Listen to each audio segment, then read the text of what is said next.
Hello, friends. Do you have a moment so that we may discuss our Lord and Savior Minarchy? No, seriously, I'm just kidding. Hi, my name's Rick Robinson. I am the general manager of KLRNradio.com. We are probably the largest independent podcast network that you've never heard of. We have a little bit of everything, and by that, what I mean to tell you is we have news, pop culture,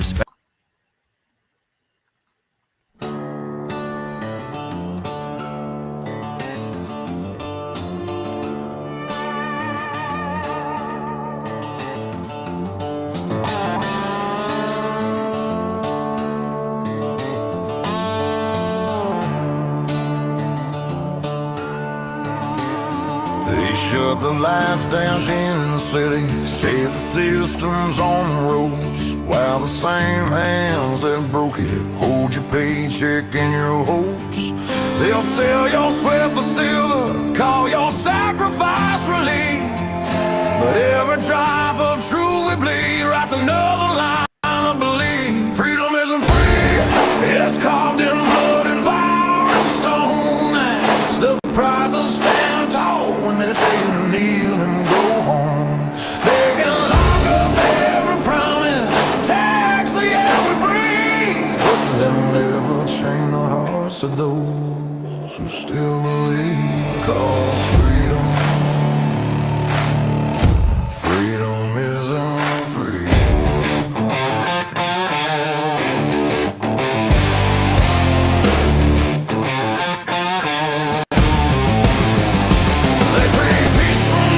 Towers while they fence off your front yard. They wave a flag made out of rules and call obedience smart. They'll brand your voice as danger, they'll mock your faith as greed. But freedom don't need permission, it just needs men who bleed. Freedom isn't free, it's carved in blood and fire and stone. It's the price of standing tall when they tell you kneel and go home. They can lock up every promise, tax the air we breathe, but they'll never change the hearts of those who still believe. 'Cause freedom isn't free. Freedom isn't free, it's written in red on history's page, a warning to the tyrants and the cowards of the age. They can bury us in silence, but the truth still screams. Freedom isn't free.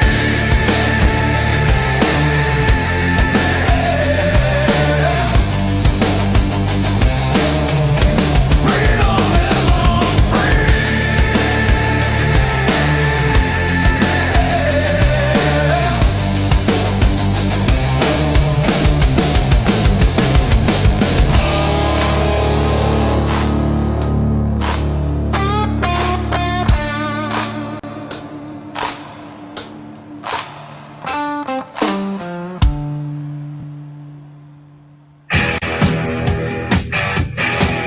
KLRN Radio has advertising rates available. We have rates to fit almost any budget. Contact us at advertising@klrnradio.com.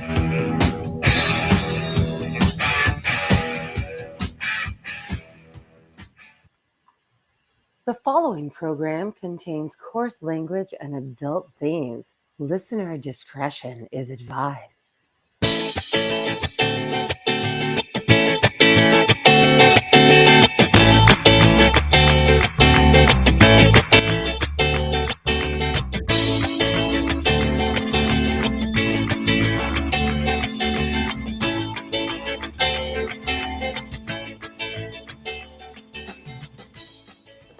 Welcome, everyone, to another episode of He Said, She Said. I am one of your hosts for the evening, Aggie, and with me is the very awesome Rowdy Rick. How are you doing tonight? She's the only host on the show that matters, folks. I just keep the seat warm. Just kidding. You push all the buttons, you do all the behind the scenes. I just talk. That's all I do is talk. I talk a my lot. job. My job is to make your job as easy as possible. So now you got to do stuff. You do a great job at that. I gotta say. So yay. So anyway, we're here. We're live. So everybody's been asking. That is actually a music video that Sean helped me put together from SHR Media. That is actually part of an original composition that I put together using Suno. So that is something that I wrote, I produced, and he helped me put the video together for it. Which is why you'll notice the cool little guy in the gi in the corner. Yeah, because I'm launching a full-fledged production studio starting in 2026. So Because you don't do enough. Yeah, you know. Meanwhile, she's hearing me gripe in the green room about how tired I am as I'm launching yet another project. I'm launching another thing. I'm like, oh my god. Well, I mean, they all kind of tie together though. So, and I am slowly getting it figured out. Slowly, eventually. It's been getting back up to full speed because ever since the house tried to kill me and ever since the power issues and everything else, for a while I was doing about 30% of what I used to do. Then I got it up to 50 for a while, and now I'm at about 80, and I'm still, but yeah, and I tried really hard this week to get back to 100. The only thing I really haven't done this week is put out any Twitchy pieces. I've done just about everything else, including getting some things redone and redesigned and getting graphics fixed for certain things and getting King and Country lined out a little bit better, starting a newsletter for that one, getting back into newsletters for the other shows that I do. And so I was like, I'm almost there. And then yesterday I was like, oh yeah, I don't have as much to do. But then I forgot about the wedding ceremony that I had today or yesterday and the other ceremony that I have on Sunday. So I was like, oh, I'll just take a break and eat my lunch. And then I was watching a show while I was eating my lunch, and the next thing I know, because I was like, oh, I finished my lunch, and there was still like 30 minutes of the show left. I'm like, I'll just watch this, and then I'll get up and go to work. Next thing I know, it's like 5 o'clock, and I have to be at the ceremony at 6:30. Oops. I'm like, oops. So then I did that. I rushed back home. We did Jen and Rick, and then I was working until almost 1 o'clock in the morning again, pushing buttons for BZ and everything else, and then got up at 7 this morning, started all over again. And I've been going pretty much nonstop ever since. But yeah, I'm back to about 80% of what I was doing before. But I've noticed with every year, I lose some percentage points of what I feel like I used to be able to do. And I'm like, I don't know how to get it all done anymore. And it's not that I don't want to do it. I love doing it. I honestly wish that we had like 48-hour days so I could spend 24 working and 24 sleeping. That would be just about perfect. But yeah, that doesn't work because we don't have No, it doesn't. It doesn't really work. And I think it's just it's residual from growing older and wanting to have the same energy we had 20 years ago, to do the same things that we were doing 20 years ago, to do them right now. And I'm sorry, no, I'm like, well, see, that's just it. I keep beating myself up because I was like, if I was 20 years younger, I could be doing this stuff nonstop, but the technology wasn't here 20 years ago for me to do most of what I'm doing right now. So even if I had that option, it wouldn't work. But yeah, and I'm also a little depressed because one of my co-hosts keeps sneaking off and having lunch with other people and still hasn't had lunch with me yet. I could not help that. He listen, Paul flew in. He actually took the initiative. He flew in, and so I told him I would meet up with him, and we had a lot of fun. His wife, lovely lady. Yeah, you've had lunch with him like twice now. I think it's going to be a yearly thing. He's going to be coming in every year now. I think he wants to do that. I'm sorry. I'm charming. I can't help that. But I did. I actually asked hubby about this, and we do want to go to Oklahoma. I've never been to Oklahoma. I literally live an hour and a half from Red River, and I've never been to Oklahoma. I kid you not. I actually drove to the Oklahoma-Texas border, right north of Paris. I think the town name was Hugo, that I was going to go. And unfortunately, I couldn't go because suddenly a storm opened up, and I was like, yeah, I don't want to go right now. I turned around. It was like 2 miles from the Oklahoma border, and I turned around. So yeah, I want to go. There are things that I want to see over on your side of Oklahoma, and I want to get I want to do that because literally that is the one state adjacent to mine that I haven't visited. I've gone to Louisiana, don't want to go back. I've been to New Mexico, it was nice, but I've never done Oklahoma. So I'm planning on that. Hopefully next spring, I want to do that. Take a road trip, take like a week off, and go over there, Uh-huh. over yonder. We'll Listen, I got plans. Okay. I'll believe it when I see it. So yeah, so I love M like on X is like everybody's there for Aggie. I'm like, dude, that's why I'm there. This didn't even used to be my show. Oh. I'm just like, this wasn't even my show. So yeah, I'm kind of there for Aggie too. So I get it. You're very sweet. Lewis is new to our chat. And he thought I was 40. And I'm like, I'm going to take that with me because that was 19 years ago. Nice. So yeah, about 20 years ago, I had more energy at 40 than I do now. But yeah, today I was, and you know, we met up with our friends up in town about an hour and 15 minutes from here. And we had a lot of fun. We just went shopping at all these little antique places and bought some kitsch, and then we had lunch, and then bought some more kitsch, and then we, you know, had to go our separate ways because Paul and his wife had plans for the evening with their friends, and they're gonna have a lot of fun. They're going to a comedy thing. A comedian is in town, and so they went to go see him. But you know, we got back on the road, and of course, we're coming back on the road, and it's Texas highways, man. I mean, it's just full of semis.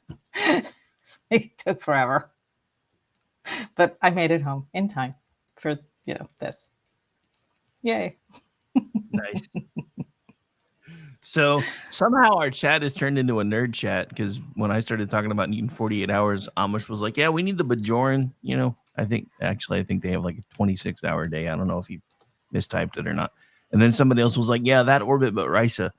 And I'm like, okay, so who's bringing the Horgons? Asking for a friend. Okay, yeah, too much.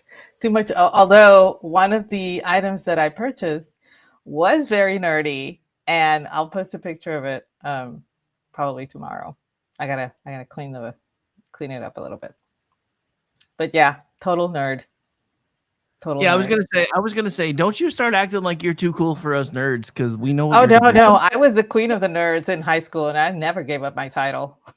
As a matter of fact, my high school group, we had our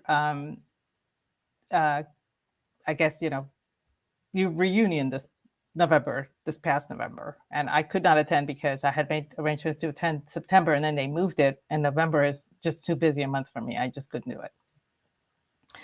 But one of the, when I sent my regrets and everything on the group and everything, it's like, but we were gonna like give you the nerd crown, and he literally made a nerd crown. It was with rhinestones and it said nerd on it because everybody knew I was the queen of the nerds. And I was like, you need to ship that to me like stat. That's actually kind of awesome. So yes, I do. I will be getting my Queen of the Nerds crown next time I'm back home. But, nice. Yeah. No, yeah. I will never eschew my nerddom. I mean, that's like a mantle that I wear with pride. Rest assured. So anyway, well, today we decided to talk about something that I thought would be kind of nice to touch on because I had a lot of trouble with it when I was growing up, and that is actually making friends and cultivating a friendship and actually letting it grow. And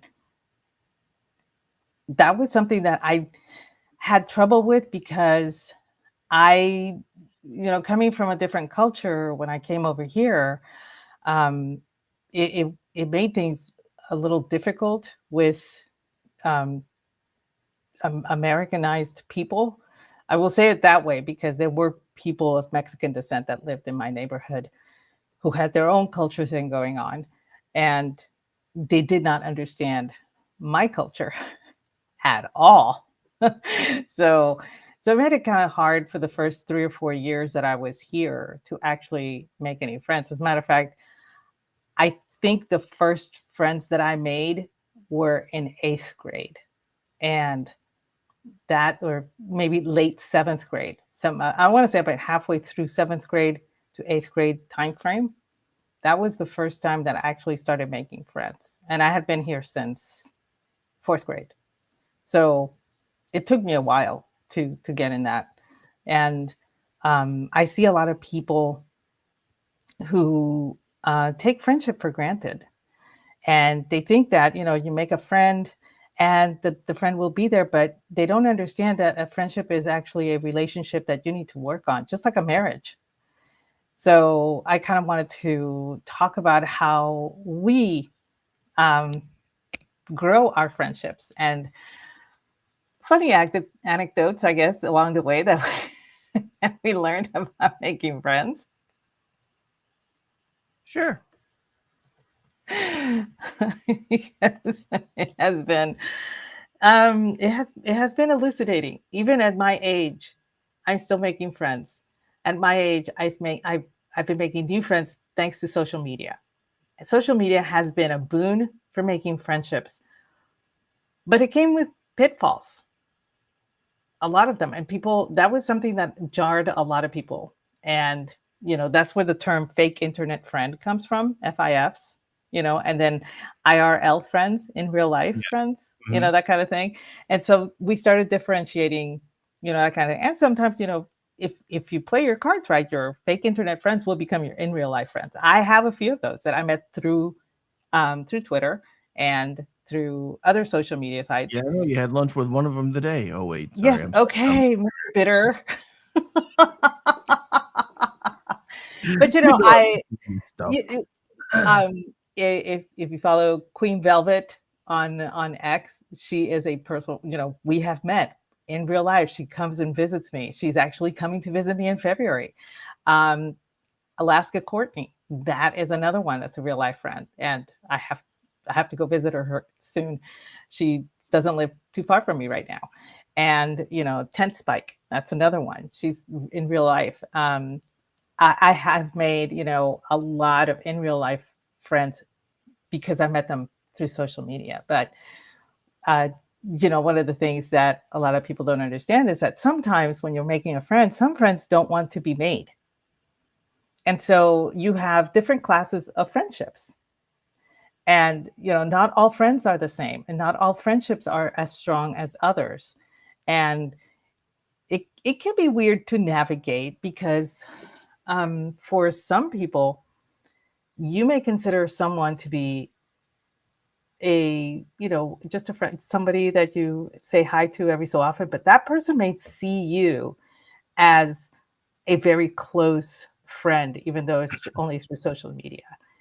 And sometimes a lot of people are surprised to learn that they they have fostered a friendship that they didn't even think they were doing. And I've been on the other end where I thought the friendship was really solid, but it wasn't. So, you know, uh, I tend to gauge my friendships in a really strange way. I tend to gauge it how people would react to me being in jail. I know it's weird, but it works for me because you have, and I keep, and there are, I believe that we have friendship circles, like bubbles that we interact with all the time. And so you have, and sometimes, and they're for me they're concentric. So you have, an outer circle, and those are your acquaintances and every, that kind of thing. And it's pretty much just surface level stuff that hey, how's it going? They post a picture on Facebook or Instagram, and you hit the like button, and you compliment them, and you're done. Like that kind of thing, and you just go on and whatever. And you might in real life, if you have a friend like this, you might go and meet up for, to go to a club to see, I don't know, some band or whatever. This is the kind of person that will feel sorry for you if you're in jail. But, they'll let other people know you're in jail and you can't return any messages at this time. That kind of thing, that kind of friend. So they're not very close. They do exist in your sphere. And you do enjoy interactions with them, but you don't go out of your way for them. You just know that they're there and they're nice and but if you were to fall off the face of the earth, it wouldn't impact them. And if they were to fall off the face of the earth, it wouldn't impact you either. It's just a friendly interaction that you have with someone on the basis of just sharing, a couple of things in common, or sharing your humanity, or, just being nice to each other, that kind of thing. And so that's my outer circle, which it's really big. Because I tend to put everybody that I have interacted in just in a small way. That's where they're at. Once you interact with me in just a small way, I immediately put you in that circle, because I want to see if that friendship develops. Yeah. So that's my outer circle. How do you? I know it sounds weird, but my circles have gotten so small, I don't even really have much of an outer circle anymore. Because as I've gotten older, I figured out that a lot of people that I considered kind of more of my, work friends or peripheral friends, now that I work from home all the time and I'm off doing my own stuff, I don't really have. I mean, I still have a couple of folks that I used to work with that I talk to, but most of the folks that I used to think of as like really solid work friends, we don't even talk anymore. As a matter of fact, some of them have completely disowned me because they figured out my political affiliations. So I mean, as far as real life friends, I mean, I think I can count them on one hand and have a couple of fingers left right now, as far as people that I interact with that I actually see on a regular basis. Now, as far as on Twitter, I mean, most of the people that are affiliated with KLR and radio, I don't even really consider you guys friends anymore. You become family over the years. So that's another reason why my circles are a little different, because, I mean, some of you guys have been involved in this stuff for almost as long as I've been involved with it, and you've helped it. You've kept it going even when I was, deciding if I wanted to live or not, for God's sake. So, that changed a lot of you guys' positioning in my world, even though I still haven't been able to have lunch with most of you or anything. Okay, I'm working on it. I swear. I'm just teasing, but you also knew this was going to happen, though. I know. But yeah, no, I mean, trust me, we could have met when CPAC was in Florida, but I couldn't get there, so it's just as much my fault as it is yours. So, it's just. I don't keep people in friend circles for very long. If you start to matter to me, I start to think of people more like family than friends, because that's just how I am.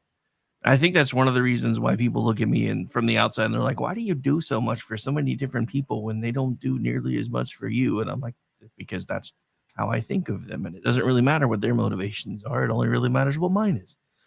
So, but yeah, so I mean, and the weird thing is, like, talking about cultivating friendships, I have somebody who I've been friends with since kindergarten, and we have grown very far apart over the years, but we will occasionally hook back up on social media and start talking again, and it's like we've never missed a beat. So there are some friendships that are like that, which is another aspect of how those circles work for me. Like, my outer circle is really wide, and then you have a middle. For me, it's a middle circle, and those are your kind of like the casual friends. You hang out, the people from work, the gaming buddies, you have common interests, like the same hobbies, or the same, you play the same games, or whatever. um, but it's a very low pressure socialization. You're together and it's great and it's fun, but once you go your separate ways, it's like, okay, that's over. That kind of low pressure friendship is necessary, because some people have a very low social battery. They cannot be constantly, putting forth the effort to, be around people, be around, sharing all sorts of stuff all the time. I mean, they really need to step back and just be alone, be just completely shut down before they have a breakdown.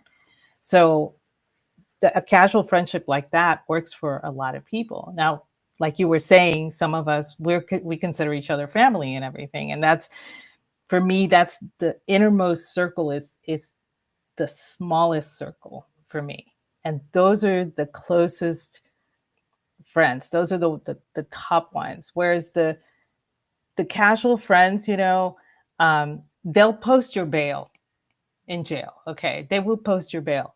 These, however, they will actually be sitting next to you. It's like your best friend will sit next to you in jail, that kind of thing. But they'll tell you where you went wrong. They will not shy away from telling you how wrong you were and how much you messed up. And they will be mean, and they will be cutting, and they will do it because they love you. And that friendship is something that is very rare. I'm almost 60, and I can count on one hand how many people would do that for me. I know that I would do it for a lot of people. I have no problem telling people they're wrong. but I have very, very few people that will actually tell me, this is where you messed up. That, you need to do this. You need to fix this. You need to blah, blah, blah. There are very few people that will actually be confident enough to tell a friend that. And those are the people that you want to keep close, and you want to develop a relationship with these people. And by that, I mean, you can't just let it be there, whenever you need it. You need to be there for them all the time. You need to be able to drop anything for them all the time. In other words, you need to give to them more than you expect them to give to you. That's how you cultivate that friendship. It's like I said, it's like a marriage. You give more than what you expect to take in. And you're right, there are some friendships like your friend from kindergarten, where you go your separate ways, and then you reconnect after a few years, and it's like, it's like being back again. And for me, I've noticed that with friends like those, most of the time we reconnect, and it's all about the stuff that we did beforehand.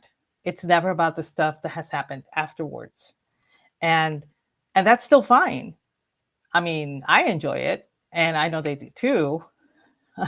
Except for one person who shall be named nameless, because he broke my cousin's heart, and I have never forgiven him for that. But anyway, that's just me.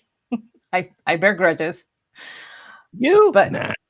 I know I'm really bad about that. I do bear grudges, and I need to work on that. But for me, having a friend that can be completely honest with me and tell me where I went wrong, or how horrible I was to somebody, or basically yelling at me to correct my life, that is a friendship that will go with me to the grave. And I mean, it's just, for me, it's the most precious friendship at all, because when you have someone that is willing to tell you to your face all of the horrible things that you are, because they want you to fix it and to change and to be a better person, that's something precious. You get that sometimes from family, but even family will fail at telling you that sometimes. friends of that caliber, you keep those friends because they will love you with all your warts, with all of your faults, and you will return that love for the same reason. Once you find a friend that can do that for you, you know you can do that to them. And that forges something inside of you that makes that friendship so strong and almost unbreakable. Almost. I will say that almost, because they're, I can't speak for everybody. So I will be surprised that your friendship scale didn't involve your least likely to stab list. I kind of figured that would be where your scale would start for your friendship circle. That actual circle is not concentric. It floats outside of the other circles. Okay, well, at least it exists, because I was like, I'm surprised there wasn't. Who am I least likely to stab is who I start at least trying to cultivate friendships with. But no, I mean, for me, one of the things, and I think it's kind of a holdover, because I mean, like I said, I had the same set of friends growing up because my parents bought the house that I was in until we moved away when I was 3. So I had pretty much the same set of friends all the way through elementary school until my parents got divorced, and I kind of took a giant dose of fuck it all and barely did anything my first 4th grade year. So even though technically I passed with a 69, my mom's like, that's not good enough, so you get to do it over. And then so I did 4th grade again, made new friends, did 5th grade again. Then we started moving around every year. So it became next to impossible for me to make friends, because I went from being in the same place and having roots to being in a different school every year from the time I was in 6th grade until I was in 10th grade. And it was hard on me. And then when we moved back home, I reconnected with some of the friends that I had before, but we didn't, other than letters here and there, we didn't really keep up that much. So it was hard to refoster those friendships again. And I mean, I still have a couple of folks that I went to high school with that I talk to on a regular basis. But like I said, most of the people that I spend most of my time talking to are people that I do podcast with, because I do so damn many of them, probably. Yeah, we have a few. So my circle has gotten even smaller. And one of the downsides for me is, and I never used to be this way, after doing, call center work and so many things for so many years where I was on a clock all the time and had to basically keep up with every second of every single day. I hate being on a phone, and my dad knows it too, because when my dad calls, he'll start going, okay, I know you're going to want to get off here in a minute, but there's one other thing that I need to talk to you about. After it gets to about 10 minutes, if I'm on a phone with somebody, I get nervous as hell. I don't know why this doesn't do that. I don't know why, but if I'm on a phone, then there's like a little clock that's constantly running in the back of my head. It's like, okay, you've been on this call way too long. You got it. And dude, I have been retired from that line of work for 2 years, and I still can't shake that. And it drives me insane, because I remember when I used to make fun of people with idiosyncrasies like these, and now I'm starting to get them, and I don't like it. No, I totally get that. I'm not a fan of, for me, it's emails. I don't know what it is about emails, but I don't like emails. I get nervous reading emails. I get nervous answering emails. But I'll sit there and I will write a letter just fine. I don't know. I have no idea why. For you, it's probably more of you like the feeling of the pencil in your hand. But I do have a question, though, because this is something that's made me wonder now. Because that's the reason why you and I predominantly communicate via text when we're doing show prep. So if I'm making you nervous, let me know. And for you, I will make phone calls. Oh, no. A text is fine. DM is fine. All forms of communication are fine. But if somebody writes me an email, I'm like, I dread this. I just dread it. I don't know why. I have over 63,000 unread emails in one account. I just I just don't like it. But oh my God, somebody writes me a card and I am I open that card. I will read that card. I will treasure that card. I have saved all my cards. So yeah, I sent somebody a screen capture of something once, and somehow at the bottom it listed the number of voicemails I had on my phone and the number of unread emails I had on my phone, and they started having a cow. They're like, how doing that? I'm like, it's my phone. Leave me alone. I know I'm really bad, but it's my throwaway account. It's not my, my actual email account, the one that I do read, where my family gets in touch with me, and everything. That's separate. This is the junk mail account, and I'm like, whatever. I know I don't care if Tom's is having a sale. No, I don't care if Home Goods is having a sale. That kind of thing.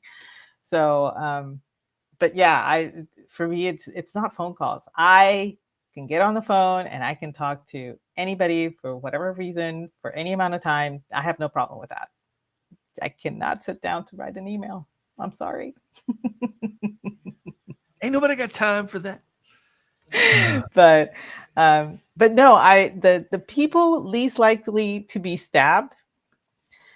If I stab you, it's because you have endeared yourself to me in some form or another. So stabbing is not necessarily a bad thing. It also means that my ire has been aroused. So enemies, might get stabbed, that kind of thing. If I will need to have feelings in some way for the person that I'm stabbing. That's why the people least likely to stab are people that I really don't care about, which is why they're outside of my circles. But that's because because I care. But no, yeah, somebody asked me that once. I don't know if this makes me feel less comfortable or more comfortable. Somebody asked me that once. They were joking and they were being stereotypical jokesters, but they asked me, it's like, what's it like to, like get out of bed and just want to stab somebody, because I'm Puerto Rican, right? And our weapon of choice when I was growing up was a knife. Puerto Rico, believe it or not, does have a lot of gun control laws and everything. And they can get away with that because they're not a state. They're a territory. So go figure. For a time, if you owned a gun, you had to be a member of a marksman club. So you actually have to become a member of a club in order to own a pistol or a revolver or, whatever. But anybody could have a knife. I mean, my uncle would give knives to all of my cousins, and we weren't even in kindergarten yet. We were learning to use machetes before we went to school. I mean, knives are our thing. So they were joking with me about, how many people have I stabbed? That kind of thing. And this wasn't on social media. This was actual people. We were joking and laughing around. And I said, it's funny. You should say that because I did stab a friend of mine, and everybody fell silent. They were like, "What?" I was like, "Well, I was in." I said, in my defense, it was only 4th grade, and somebody said, "What?" I said, and he was being an ass. Whoa, it was a he. It's like it just kept escalating. The story okay, so this is what happened. And this is the guy that I still have not forgiven because he broke my cousin's heart. But growing up, he was my best friend. And he and I were like, we had the same brain type of thing going on. But whenever somebody has the little devil and the little angel on their shoulders, I was the angel, he was the devil. We were two perfect sides, two perfect halves, right? Well, one day he decided that he was going to bring his new hunting knife to school. Yeah, we could do that. Okay. There was no problem doing that. Almost everybody that went to school had a knife. So he brought it to school and it was really nice. It had a horn handle. It was, blah, blah, blah. And then he said, "You'll never have anything this nice because you're a girl." And I looked at him straight in the face and I said, "What did you say to me?" And he's Yeah.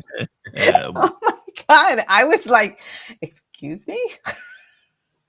And he repeated it. I gave him an out, okay? I gave him an out, but he repeated it. And I said, let me see that. And like an idiot, he hands the knife over. And I looked at him and I pointed it at him and I said, I dare you to say it again. And he said it again. So I said, okay, fine. And I just held the knife. And he put his hand out to get the knife. And I said, no. And he said, it's my knife. I got it for my birthday or whatever it was that he got it for. And I said, no. And I said, you're going to have to get it from me. And I think that's when it started to dawn on him that he had like really messed up, because Yeah. he had never won against me whenever we wrestled. Never. It's not that I was stronger. It's that I was quicker. So he was like, oh shit. But he decided to do it. And I said, okay, fine. The knife was still open. And I poked him in the back of the thigh. He was so embarrassed that he refused to go to the teacher to say anything. He just took off his undershirt and he wrapped it around, and that was that. We were still joking about that when he was dating my cousin, and I said, don't make me stab you again. And he was like, no, I've learned my lesson. And my cousin was like, you wait, what? So we had to tell her that. But then he broke my cousin's heart by cheating on her with another friend that we went to school with. And I was like, you know what? You're dead to me. So that was that. But yes, I actually did stab my best friend at the time. Well, at least you didn't stab him again, I guess.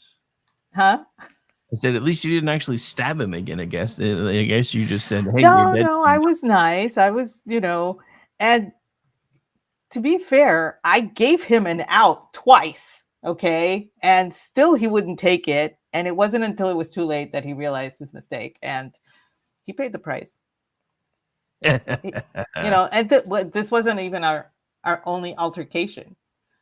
I mean, he actually said something to the effect that I looked like a scarecrow wearing a skirt, and I decked him in the face. I still have the scars on my hands.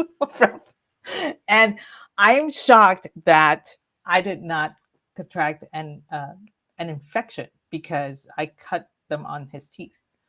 I cut my skin on his teeth, but I was good. I went to the bathroom and I washed it with a lot of soap, and it stung. But yeah, he didn't know when to quit. All he had And the to thing do- is, I am a nice person. I really am. My parents, seriously, my sisters all call me a doormat. But when she's not stabby. when I'm not stabby, and I'm sorry, he pushed me too far. So he learned a lesson, I'm hoping. Apparently not. If he was risking being stabbed again by cheating on your cousin, he didn't really. I don't think. Well, hey, Lewis brings up a really good point. The Latina sharp thing narrative. Well, it exists for a reason, honey. It does. Stereotypes exist for a reason. So and I live up to mine. I didn't want to say this until you were finished with your story, but as soon as you said, what did you just say to me? The first thing I heard in my head was Brad doing the, oh no, you didn't. I was like, yeah, that's probably about how that went.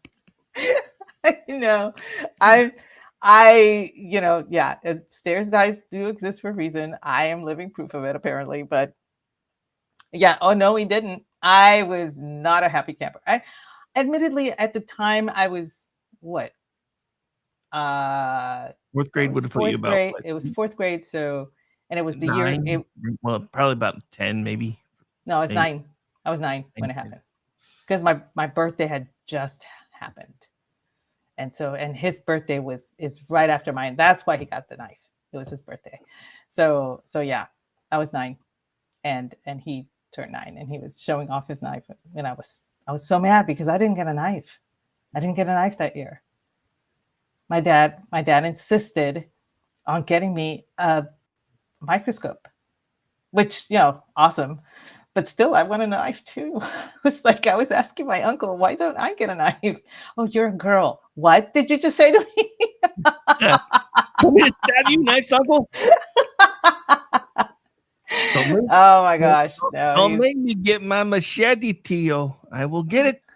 This was the dandy uncle. He had manicures done all the time. He wore pomade in his hair. He wore, those white patent leather shoes. That that was my uncle. So nice. I know. I miss him. He was so funny. He was the one that had 24 children. That's a lot of kids, yo. He had a lot of baby mamas. He did. I would hope so. I mean, I don't mean that in a bad way or nothing, but if you had 24 children with the same woman, that's. Yeah, no, I know. No. So his last wife was, I think, 25 years younger than he was. Very nice lady. She's younger than I am, actually. Thinking about it, wait a minute, she's younger than I am. No wonder you were all telling one of your friends that age is just a number. See how yeah, that's true. I mean, my family is living proof of that. But anyway, yeah. So, I don't know if we were talking about friendships, but I did mention that there was a circle that floats outside of my circles. And yes, those people I would never stab because I don't feel there's enough there to incite me to stab for any reason. But that is kind of like the lifelong friends that you made, like you said, for your friend from kindergarten. That's where I would put some of my friends, that I have known for many, many, many years, but they're not very close. You have that mutual history, but so that makes a bond that you keep. But I guess they're kind of like a reflection of what you used to be, growing up. And it reminds you of what was there. Sometimes they share so much with you that it's like you're thinking with the same neurons and axons, that kind of thing. They will. I don't think that they're very judgmental, so they just take whatever happens, with you. Like you tell them, hey, this. Yeah, I ended up doing a stint in jail for DUI or whatever, and they're like, yeah, that's rough, buddy, that kind of thing. But they don't think anything else about it, that kind of thing. And they would literally be the person that will treat you to lunch while you tell them about your stint in jail. That's how I gauge that kind of friendship. And there are some people that move through those circles, and most of the time they'll go from the outer circle to the middle circle. And some people in the middle circle actually move into the tight circle, the tiny circle. I've only had one person in my life that has gone through all of the circles, including the outside one, in reverse. And that was it. It's really weird because that was a very deep loss for me. And I didn't expect it to be. But when you look at a friendship as being something like a marriage, then it makes sense. And this was someone that I thought was a very close friend. We shared a lot together, a lot of pain. We shared a lot of joy. We were very, very close. And it was almost one day to the next where this person just left. And for them, it was like, I'm going in a different direction. And that was that. And it's jarring when it happens. I'm glad to say that it only happened once to me, and I'm almost 60, so that's a great track record. You know, my sister has had unfortunately, she's had a few friendships that have done that, where she thought that they were really tight, and suddenly they're not. They just disappear. And of late, we have noticed that politics has been doing that to a lot of people. What happened with Charlie Kirk woke up a lot of people to what they didn't want in friendships. And there was a lot of cleaning up of that I noticed. And it happened to me too.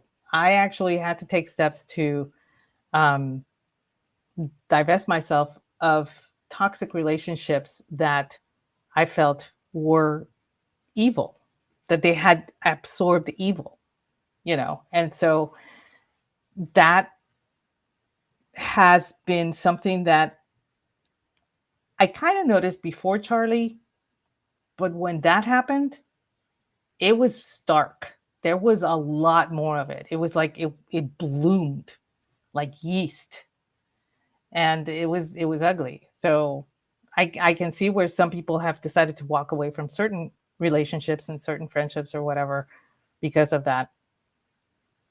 But when it happens with no explanation and no cause, but there's effect, it's kind of weird when it happens. It gives you a feeling of being unbalanced because you don't know why the person left, and you always want that closure. And I'm with that particular friendship, I'm never going to have it. I'm never going to know. I won't. So and the weird thing is I still see this person in my media. I see them all the time. And it's like the friendship never existed. And I have no explanation for it. And all I can do is wish them well and hope that they're happy and pray that at some point they are, they are complete in whatever it is that they were seeking, because that's all you can do. That's all you can hope for. If you truly love that friendship and truly love that friend, that's all you can hope for them, regardless of how the friendship, unwinds or, develops or whatever. And this is something I tell everybody: tell your friends you love them. Always. It doesn't matter if it's a male friend or a female friend. It doesn't matter if it's a casual friend or if it's a, hey, she happens to be in jail, she's not going to return your messages kind of friend, or if it's the one that's sitting in jail with you. You tell them that you love them. Love is something that, believe it or not, is easy to give once you realize that it's unending. It always comes out. It's infinite. So always tell your friends you love them. I love you guys. Yeah, you man. Oh. No, I mean, so I have a question though, I guess, because I didn't stab them, no. But no, that wasn't the question. I mean, now I have other questions, but that wasn't the question I was going to ask. So who is it that you suppose? No, I'm just kidding. No, I mean, so as far as cultivating friendships, when you decide to move somebody from one circle to the other, what are some of the things? What's some of the internal thought processes you go through to determine whether somebody deserves to be moved from one circle to the other? it's really interesting. Usually with a casual friendship, and those are the ones that I can speak about. I'll use my friend Faith as an example. She and I were casual friends due to where she was working at the time. And one day she just invited me to lunch, and we went to lunch and we started talking and everything. And when I came home, she sent me a text saying, I had so much fun. We need to do this again.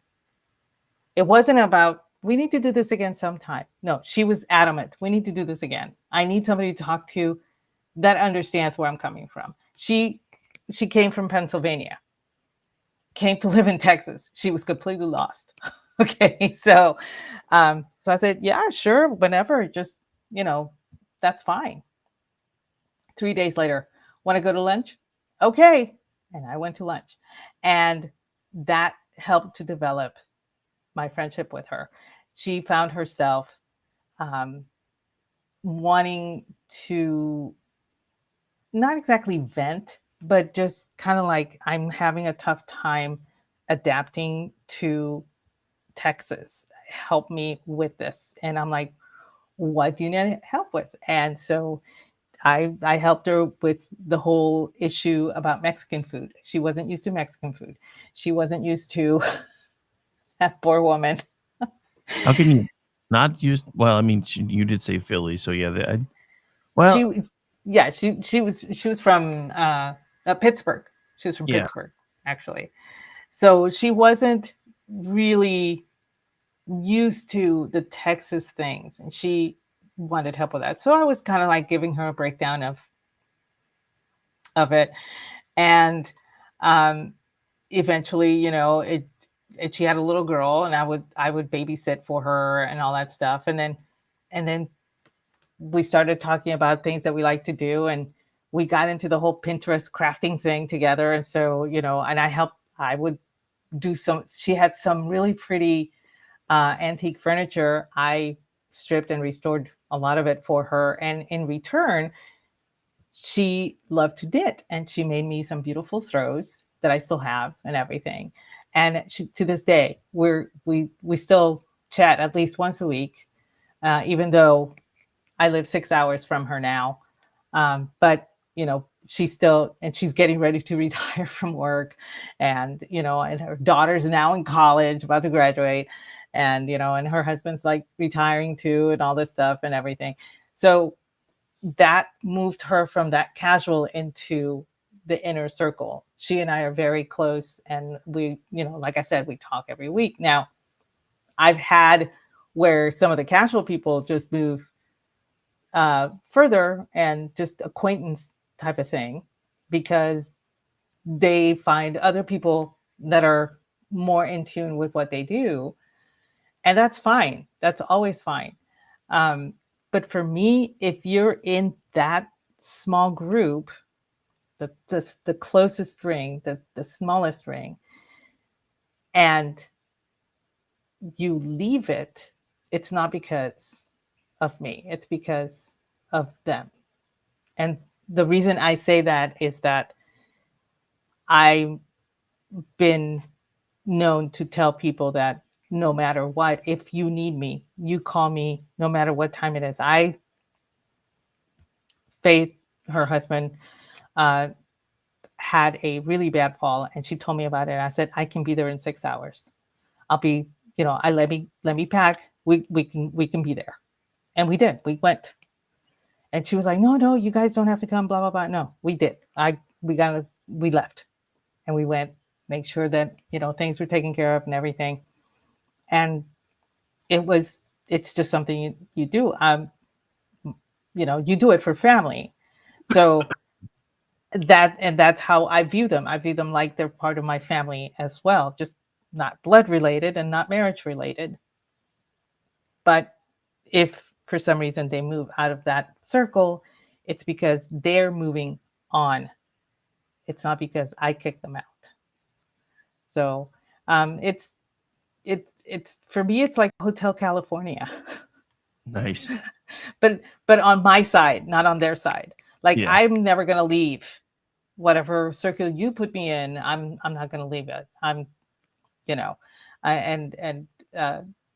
If I'm invited to go into an inner circle, then, I will go in, and I take that seriously. And like, and I know that sounds weird, but a friendship does have to be cultivated. You do have to prune it. You have to water it. You have to make sure there's plenty of sunshine, and you have to guard it from the cold.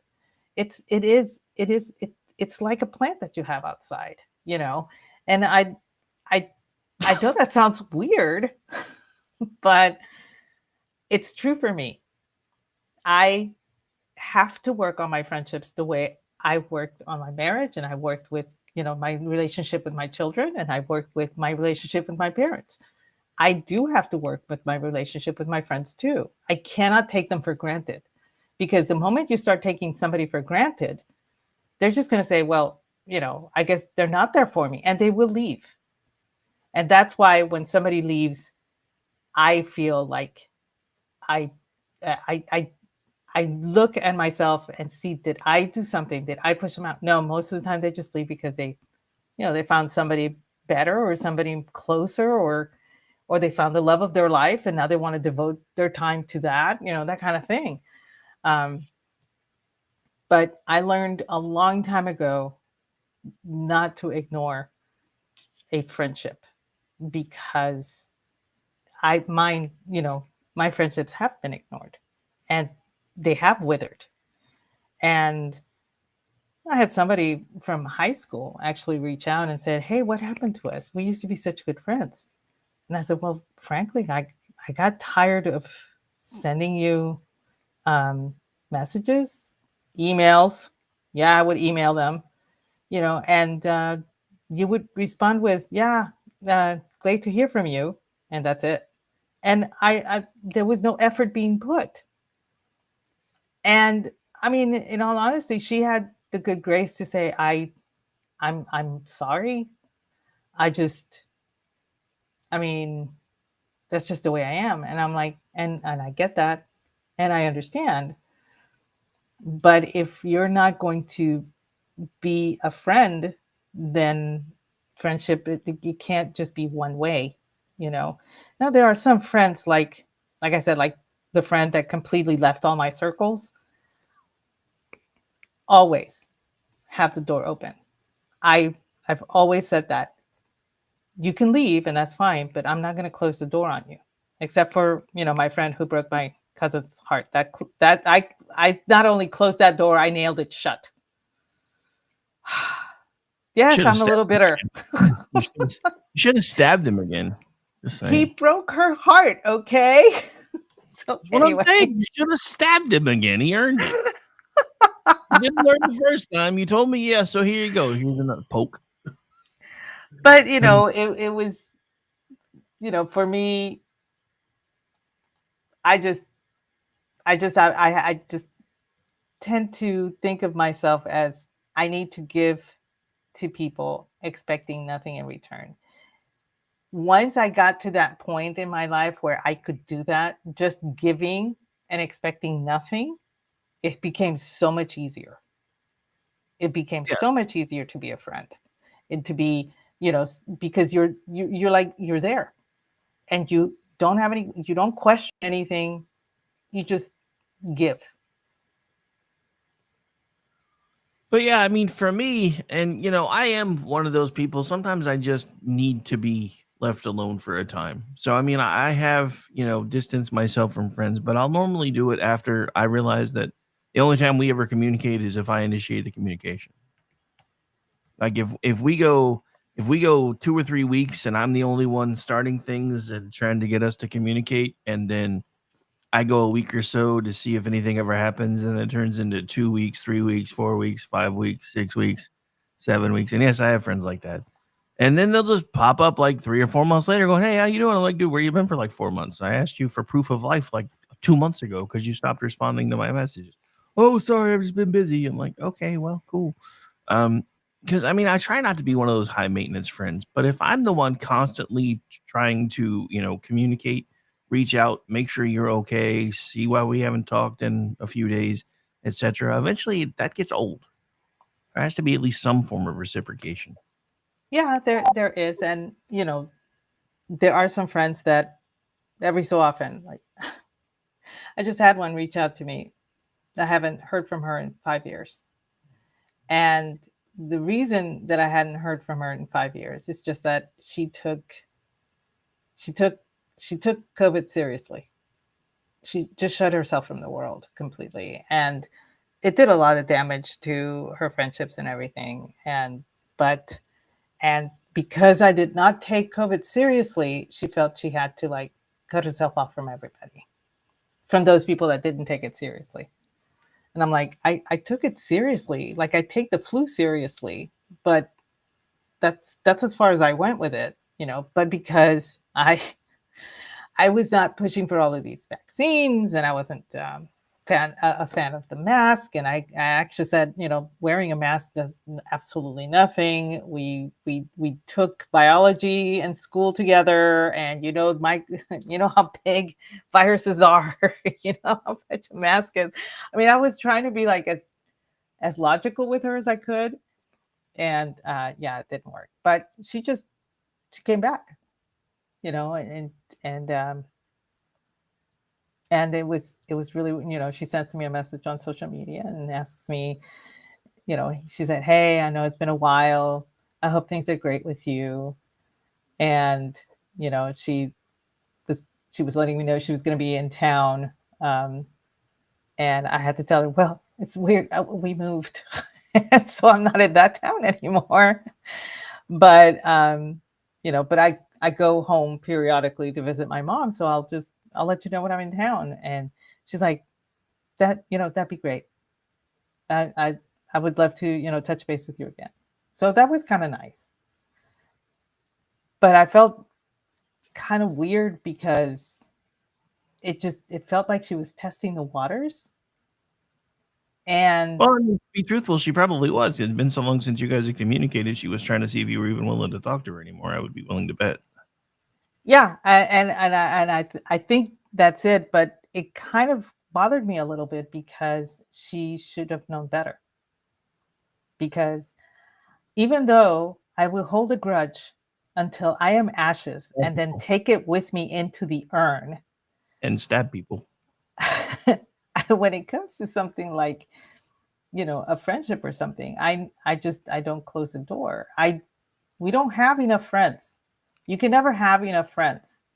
And it took me so long to make my first friend here when I moved to the States, that I can't ignore, when somebody reaches out, and stuff like that. So I try to be as open and accommodating as possible to people who may have shunned me for some reason or another, but are willing to try and rebuild that bridge. And sometimes, I always say that friendship is like a bridge. You both have to make sure that each side is still strong enough to allow for passage, to connect. And some friends will just let their part of the bridge, fall into the water. And what they don't understand is, without that other side, this side of the bridge will also fall into the water. So it's necessary for people to actually work on that. And I had a friend who completely burned a bridge with me, and it was tough. But I said, you know what? We were friends before. I'm sure we can be friends again. So let's just start from the beginning. And he was willing to start from the beginning, and we're good friends, but not as good friends as we were when we were in school. So it's more of a casual type of thing, but at least that bridge is still working. That bridge is still up. He does reach out, and everything. I reach out and check in with him and everything. And it has been okay. But yeah, the conflagration of that bridge the first time was epic, and it was not me doing it. So No, seriously, it was a complete misunderstanding. We were friends from college, and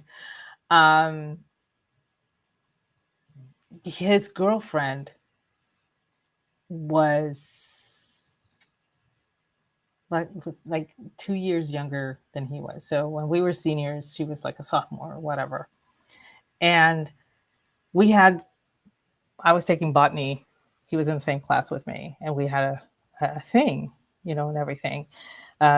we had a project that we needed to work on. We You had you might to want to work on the phrasing for that because y'all had a thing sounded a little giggity.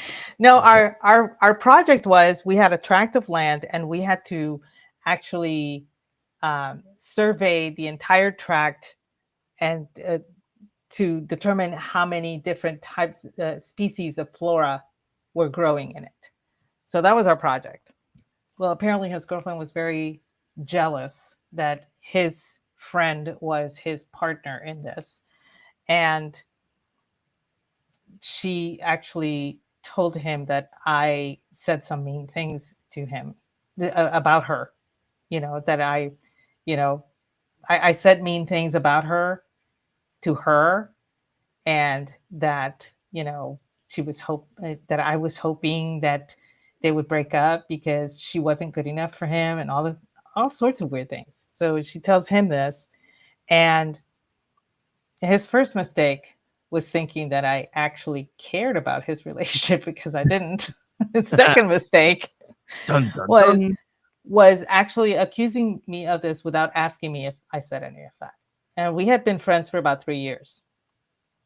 And I looked at him, I said, "What are you talking about?" And he said, "I don't want anything to do with you.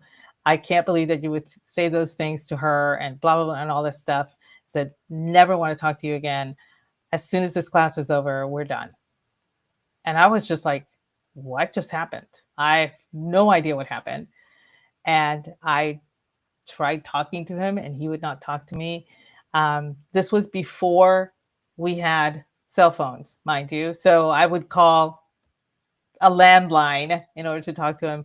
His roommate always fielded the calls because there was no call. There was no star 69 then either.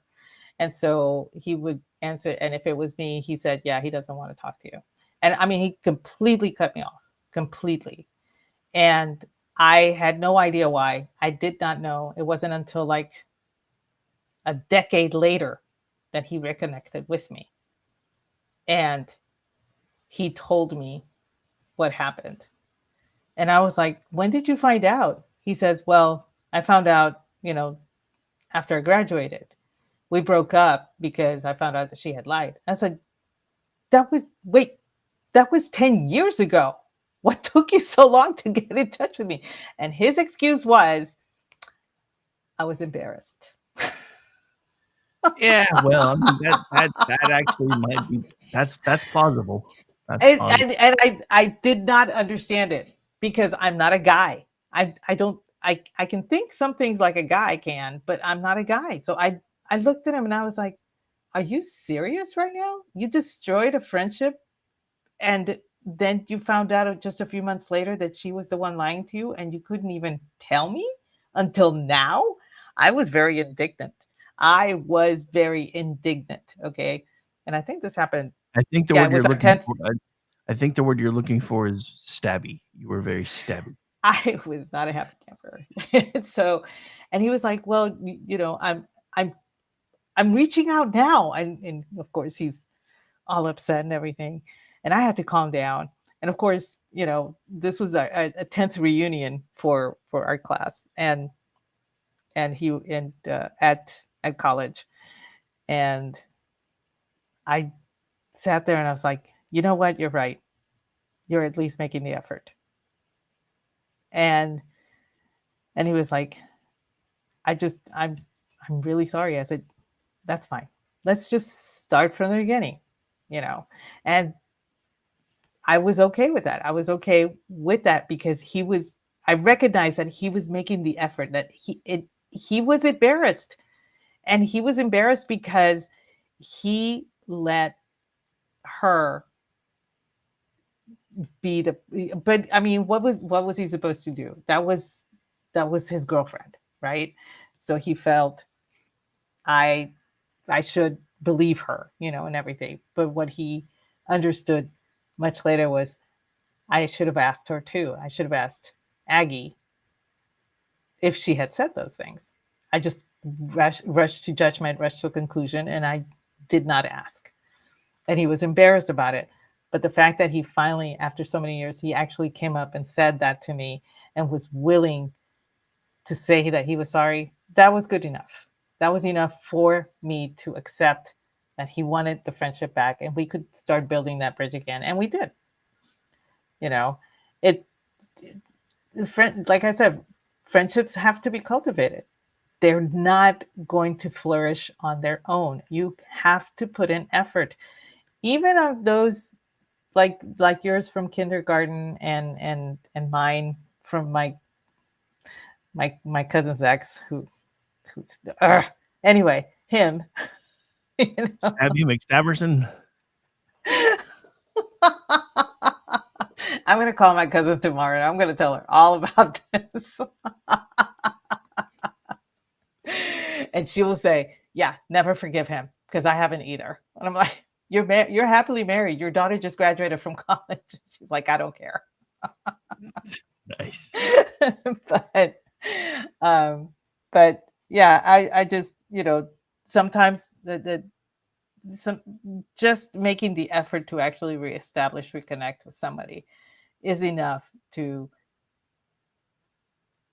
they're opening they're wanting to go through the door that you left open. I should say unlocked, because some people don't see that the door is open. They don't see that they can walk through it. And you have to be able to actually tell them, hey, you're always welcome to come through that door. And I have told everyone that for some, who have told me, yeah, I can't be your, this friendship is not working for me or whatever. And usually it has been because of politics. Lord knows I lost quite a few people who were not fond of Trump in 2016. And one of them was... Oh my God, you voted for the evil man with the orange hair? Really? What are you thinking? Well, the thing was, I lost these people because I wasn't never Trump enough. I didn't like Trump, in 2016. I mean, I like him more now than I did then. And even now I have my issues with him. But in 2016, I remember. We were down to that choice, that kind of thing. But because I was not vocal enough denouncing him on social media, I had people saying, you're not good enough to be my friend. And I'm like, well, I don't know what to tell you. I will not be dictated to by anyone on how to feel about any political figure ever. But I told them this, and this was a really good friend of mine. I said, I am not closing the door on this. If you decide that this friendship is not for you, that's fine. But I did make that decision. And if you want to ever come back, all you have to do is reach out. That was the last thing I said to him. I know he read it, but he never acknowledged it. And to this day, he still hasn't. And he's still very, very angry about the fact that Trump is in the White House. And I'm like, you need to let it go, buddy. You just need to let it go. Nice. So you remember before the show, you were telling me about the White House troll that you were like, oh my God, I can't believe it's there. So Department of State got in on it. I don't know if you've seen that yet or not. No, I have not. So they quoted one from the White House and then said, we heard Blue Sky is a great place to research visa revocation. And then linked to their Blue Sky account they just created, apparently. So I don't know who's running the social media for Trump this time, but they are on fire, and I'm loving every minute of it. Because it has been interesting, I would say. I think Barron has a lot to do with it, if I'm being honest. I think he's kind of pulling some things behind the scenes, because they're way too on point this time compared to what they were during Trump 1.0. But so, not to interrupt the show, but that killed me because I saw Stacey tweet the other one and died laughing, and then then that one showed up in my feed next, and I was like, I wonder how many other Gray Check accounts are going to get on this before the night's over. But anyway. But since I did kill the momentum, we should probably do this real quick while we still have people listening. So next week there will be no He Said, She Said, but there will be something even cooler in its place. So the KLRN Radio players will doing next week The Day the Earth Stood Still, our spooky season play. We're bringing sexy back with The Day the Earth Stood Still, and we've got some old hat folks returning too. I'm not going to give away too many secrets yet, but you guys should really tune in if you can. There also will be a plan apparently to do a cast after party on the same feed, where apparently they're going to announce what the winter play is going to be. And I say they because I typically ask to be left out of these decisions because I like to be as surprised as you guys are. So I know what it is. I know, that's because you have lunch with everybody but me. I only know because I was offering some advice on certain characters. So that's about it. That's the only reason. No, I'm excited. The Earth Stood Still, and it's funny. I went to go pull it up, and of course, the only one that's available on demand is the newer one with Keanu Reeves, and I'm like, I'm not gonna be watching that. I love Keanu. I love Keanu. Keanu is amazing. I don't care what anybody says. I love him, but I wanted to watch the old one, the one with Michael Rennie, and it's not available, so I have to go find it somewhere. That's gonna be my thing for tomorrow. But yeah, yes. So I just wanted to make sure to bring that up because we got lots of people paying attention to us right now. So I wanted to make sure to plug it properly before Jeff dropped into the chat again and said, "Hey, plug the play, damn it!" Been doing that a lot. Well, yes, yours truly will be in the play. That's going to be a lot of fun, I think.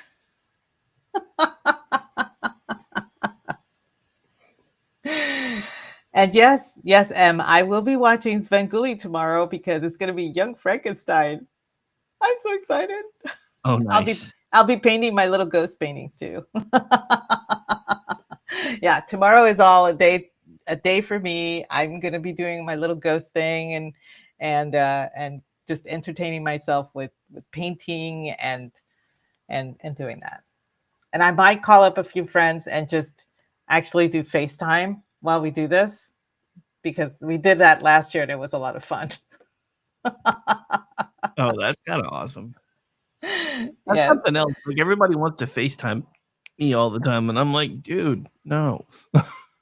Well, it was a lot easier when we had Skype, but Skype is no longer supported, and I didn't want Microsoft Teams, so I just let that go, and so now we were looking for something else to do, and I know that we can Zoom, but I don't like Zoom, and so we just do it via the phone.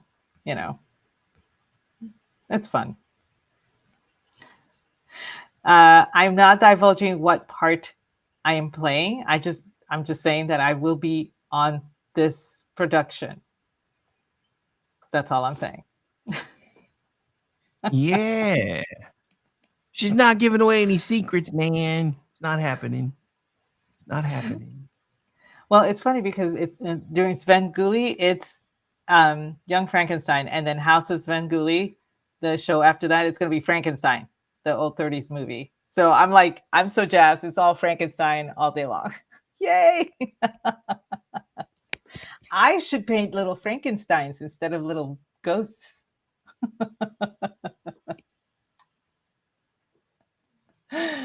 Anyway.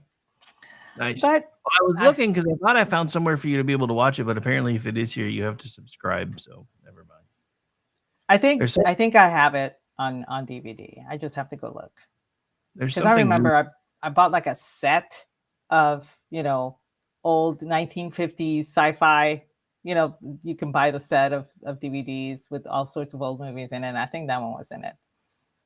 I know that the Forbidden Planet was in it. That was a fun one. So yeah, there's a new thing I just found because I asked, my little production assistant I've been using lately if there was anywhere to stream it, because it's usually pretty good to find it stuff. It let me know about something called Cult Pix that said it might have it, but I've never heard of that before. So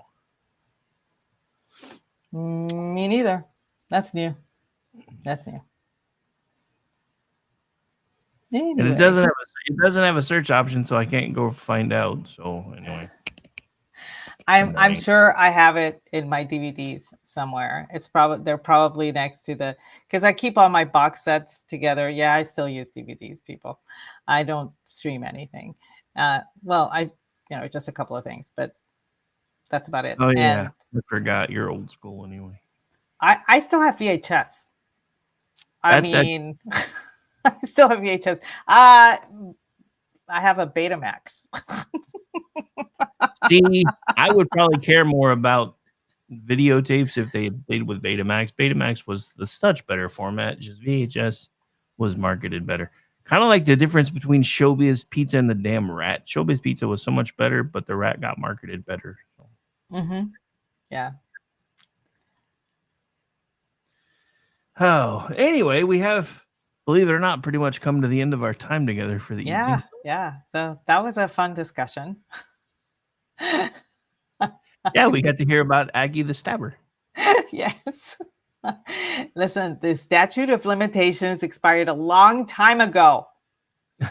Just gonna reiterate that. Did it though? Did it really? Yes, it did. So anyway, so Rick, why don't you tell us where we can find you? Don't look for me. It's a trap. You can find me tomorrow night for Juxtaposition. We are continuing our deep dive into the spooky season topic for us for the month for Juxtober. Tomorrow night, we're doing Cryptids of the Air. So far, we've done some of the more, the lesser known land cryptids. Then last week was water cryptids. This week is air cryptids.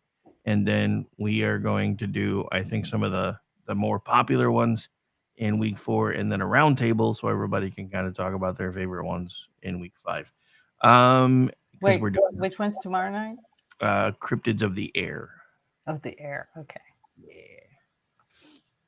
Yeah, Amish is running this one because he's got his Chat GPT beaten into submission, so it takes him like 20 minutes to 30 minutes to get a decent show put together. I'm getting mine that way, but mine does more of the political stuff. So when I start trying to get it to do juxtaposition, it like has a stroke.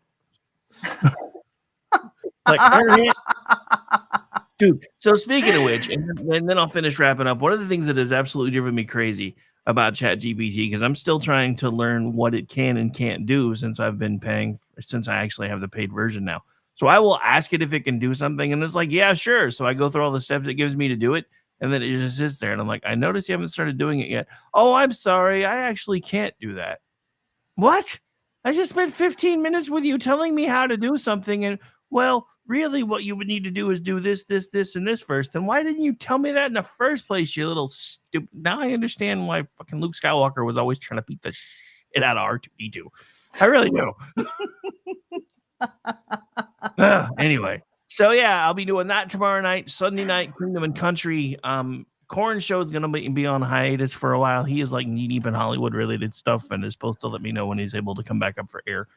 Monday night, we will be doing, of course, America Off the Rails. And then Tuesday, the Rick Robinson show kicks off again. That's Tuesday through Friday. Tuesday night, Manorama. For everything else, feel free to check the schedule because, I work all the damn time. When I'm not doing all that, you can find me as a contributor at twitchy.com, misfitspolitics.com, theloftusparty.com, and I also produce the Loftus Party podcast under the production company umbrella that I'll be officially forming in a couple of months. So yeah, I'll be working on new clients under that umbrella soon too, for anybody who's interested. But other than that, you can find me at RowdyRick73. You can follow along with the station at KLR Radio. And how about you, Aggie? Where can folks find more of you when you're not trying to stab people? Well, yeah. nice addendum there. You can find me at Aggie the Barkeep, and you can find me 8:30 p.m. Eastern Tuesday nights doing the Cocktail Lounge with the ever suave Brad Slager. 8:30 p.m. Eastern Friday nights doing He Said, She Said with the awesome you. And the second Wednesday of every month at 8 p.m., the guys get together for Toxic Masculinity, and I bring the drink of the evening. And last but not least, Jeff and I now do Spirited Books on the first Monday of every month at 8:30 p.m. Eastern. And that's where we, review books that are slightly outside of our comfort zone. Sometimes Yeah. way out of our comfort zone. Slightly, she says, but they are good sports. They usually try to figure out a way to work their book podcast into the same theme that we do for juxtaposition. Never and again. She's regretting that decision this year, so I don't think that's going to happen next year. But Nope. it probably will. Oh my word! I told my sister about that, and I sent her the link, and she was like, "You read that?" Who knew there were chupacabra porn? That's all I'm going to say. Bye, everybody. Good night.